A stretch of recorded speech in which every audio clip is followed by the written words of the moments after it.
जादुई सोने की मुर्गी और चूजा।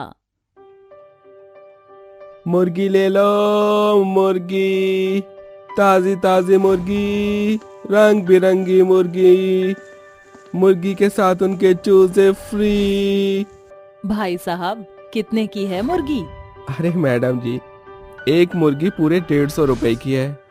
एक मुर्गी के साथ 2 चूजे मुफ्त है। अगर आप एक मुर्गी ले लोगी तो मैं ये रंग बिरंगे 2 चूजे आपको दे दूंगा। अरे वाह, 2 चूजे मुफ्त। चलो भैया, मुझे एक मुर्गी दे दो। और वो लाल और पीले वाले चूजे? मनोज उस औरत को एक मुर्गी के साथ 2 चूजे फ्री दे देता है और उसके बाद आगे अपनी मुर्गियों को लेकर बेचने के लिए चला जाता है। मनोज एक गरीब परिवार से था। उसकी एक बीवी थी। वह मुर्गियां और उनके चूजे बेचकर अपना घर चलाया करता था। वह मुर्गियों के चूजों पर रंग कर दिया करता था, जिन्हें देखकर गांव के सभी लोग उनकी तरफ बहुत आकर्षित होते थे और चूजों के चक्कर में मुर्गियां खरीद लिया करते थे। शाम को जब मनोज वापस अपने घर लौटता है तो उसकी पत्नी गायत्री उससे कहती है, अरे वाह, आ गए आप। एक काम कीजिए, आप मुंह हाथ धो लीजिए और मैं खाना लगा देती हूँ, खाना खा लीजिए। ठीक है गायत्री, मैं बस अभी 5 मिनट में आता हूँ। मनोज तुरंत अपने हाथ मुंह धोने लगता है और खाना खाने के लिए बैठ जाता है। तभी गायत्री मनोज को बताती है, अजी सुनते हो, अब बस यही खाना है। हमारे पास राशन सारा खत्म हो गया है। आटे के ड्रम से आटा भी खत्म हो गया है। सुबह खाना कैसे बनाऊंगी? चिंता मत करो, मेरे पास जो पैसे हैं मैं उन पैसों से सुबह आटा ले आऊंगा और तुम एक मुर्गी काट कर उसे बना लेना। जो भी शाम को पैसे कमाऊंगा उनसे राशन भरवा दूंगा। दोनों खाना खाकर सो जाते हैं। जिसके बाद अगले दिन सुबह मनोज आटा ले आता है और गायत्री उस आटे की रोटी बना लेती है और फिर एक मुर्गी को काट कर उसी को बना देती है। मनोज खाना खाकर मुर्गियों को बेचने के लिए निकल जाता है, लेकिन पूरे दिन मेहनत करने के बाद भी उसकी एक भी मुर्गी नहीं बिकती। वह बहुत परेशान हो जाता है। भगवान, अब मैं क्या करूं? कुछ समझ नहीं आ रहा। किसी ने मेरी मुर्गियां नहीं खरीदी। आज रात हम क्या खाएंगे? मनोज बहुत परेशान हो जाता है। जिसके बाद वह जंगल से होते हुए वापस अपने घर लौटने लगता है। वह बेचारा बहुत थक जाता है। जिसके बाद अपना रेड़ा एक तरफ खड़ा करके एक पेड़ के नीचे बैठ जाता है और पानी पीने लगता है। तभी उसे अचानक से एक सोने की मुर्गी दिखाई देती है। अरे वाह, कितनी अच्छी और सुनहरी सोने की मुर्गी है। एक काम करता हूँ, इसे पकड़कर ले जाता हूँ। इसका मीट तो और भी स्वादिष्ट होगा, खाने में बहुत मजा आएगा।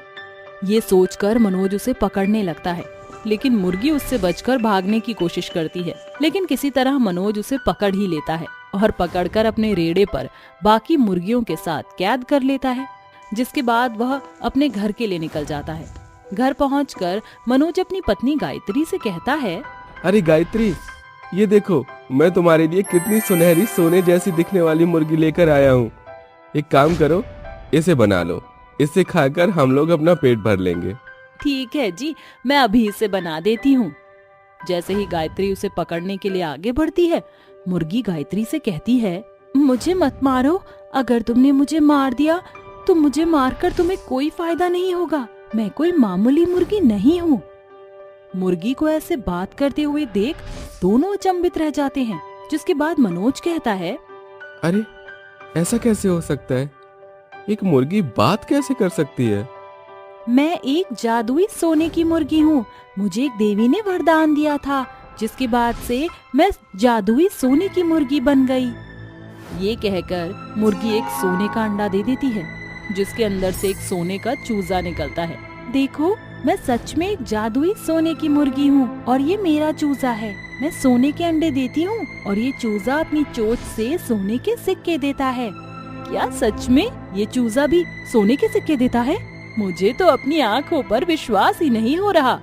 तभी सोने के चूजे की चोंच से सोने के सिक्के निकलने लगते हैं। जिसके बाद मुर्गी भी सोने के अंडे निकालती है और गायत्री से कहती है, तुम इन सोने के अंडे को ले सकते हो और इनका इस्तेमाल भी कर सकते हो। मनोज और गायत्री ये सब सुनकर बहुत खुश होते हैं और उसके बाद सोने के अंडे और सिक्के लेकर सुनार के पास जाते हैं। जिसके बाद उन्हें बदले में खूब सारे पैसे मिलते हैं और उनकी सभी परेशानियां दूर होने लगती हैं। उस दिन के बाद से सोने का चूजा और सोने की मुर्गी मनोज और गायत्री के पास ही रहते हैं। धीरे धीरे वो लोग बहुत अमीर हो जाते हैं। वहीं दूसरी तरफ गांव के कुछ लोग ये सब देखकर अपने मन ही मन सोचते हैं, आखिर इन दोनों के पास ऐसा क्या आ गया है जो ये अचानक से अमीर हो गए हैं। पता नहीं, लेकिन कुछ तो इनके हाथ लगा ही होगा, तभी तो एकदम से इतने अमीर हो गए हैं। वहीं दूसरी तरफ श्याम नाम का एक लड़का ये सब बातें सुनकर अपने मन ही मन सोचता है, क्यों ना मैं इस बात का पता लगाऊं कि आखिर इनके पास ऐसा क्या है। आज ही रात इनके घर पर निगरानी रखता हूँ। ये सोचकर वह उस रात मनोज और गायत्री के घर की निगरानी रखने लगता है। तभी रात के समय गायत्री अपने पति मनोज के साथ सोने की मुर्गी और उसके चूजे के पास जाती है और उनसे कहती है, सोने की मुर्गी, हम अपना खुद का कोई बड़ा बिजनेस करना चाहते हैं, क्या तुम हमें सोने के अंडे दे दोगी। गायत्री के इतना कहते ही सोने की मुर्गी सोने के अंडे देने लगती है। वहीं दूसरी तरफ सोने का चूजा अपनी चोंच से सोने के सिक्के निकालने लगता है और ये सब श्याम देख लेता है और अपने मन ही मन कहता है, ओ तेरी भैंस की आंख, अच्छा तो ये है इन लोगों का अमीर होने का राज। अब मैं इस जादुई सोने की मुर्गी को चुरा लूंगा और सबसे ज्यादा अमीर हो जाऊंगा। गांव में मुझसे अमीर कोई नहीं होगा। ये सोचकर श्याम रात को मौका देखकर मनोज के घर में घुस जाता है और सोने की मुर्गी और उसके चूजे को चोरी कर लेता है, जिसके बाद वह उन्हें अपने घर ले जाता है। अरे वाह, आज तो मैं बहुत अमीर हो जाऊंगा। जल्दी से सोने की मुर्गी मुझे सोने के अंडे दे दे। श्याम के कहते ही मुर्गी उससे कहती है, तुम बहुत लालची हो और मैं लालची लोगों को अपने सोने के अंडे नहीं देती। मुर्गी की बच्ची, अगर तूने मुझे अंडे नहीं दिए तो तुझे अभी के अभी यहीं जान से मार दूंगा। मगर मैंने तुम्हारी मदद की तो वैसे भी मेरा वरदान मुझसे छीन लिया जाएगा, इसलिए मैं तुम्हारी मदद नहीं करूंगी। तुम्हें जो करना है तुम कर सकते हो। श्याम सोने की मुर्गी को मारने ही वाला होता है। इतने में वहाँ मनोज अपनी पत्नी गायत्री के साथ पहुँच जाता है और श्याम को रोक लेता है, जिसके बाद मनोज श्याम की बहुत पिटाई करता है और मुर्गी को उससे छीन लेता है।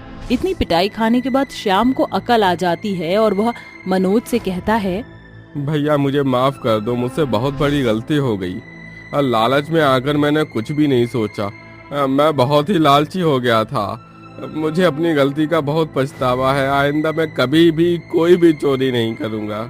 मनोज श्याम को छोड़ देता है और अपनी पत्नी गायत्री के साथ सोने की मुर्गी और चूजे को अपने घर ले आता है। उस दिन के बाद से सोने की मुर्गी और चूजा हमेशा उसके साथ ही रहते हैं। ऐसे ही धीरे धीरे वह गांव के गरीब लोगों की मदद करने लगते हैं और एक खुशहाल जीवन जीने लगते हैं।